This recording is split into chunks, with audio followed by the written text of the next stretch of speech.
ईद उल अज़हा के इस मौके पे मैडम सीएम साहिबा की ख़ास डायरेक्शंस पे पूरी ज़िला इंतज़ामिया कोशां है कि आवाम को भरपूर तरीके से फैसिलिटेट करें और उनके लिए सहूलियात प्रोवाइड की जाएँ।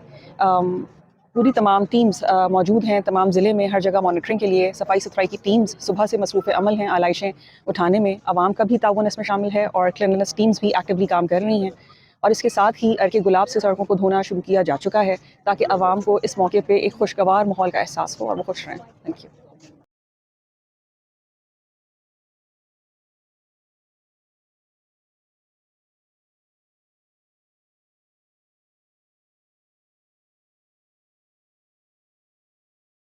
ताकि पूरा शहर साफ सुथरा रहे। शाबाश, इसी तरह अच्छी तरह काम करते रहें और अपनी सेहत का भी ख्याल रखें, पानी शानी पीते रहें साथ साथ।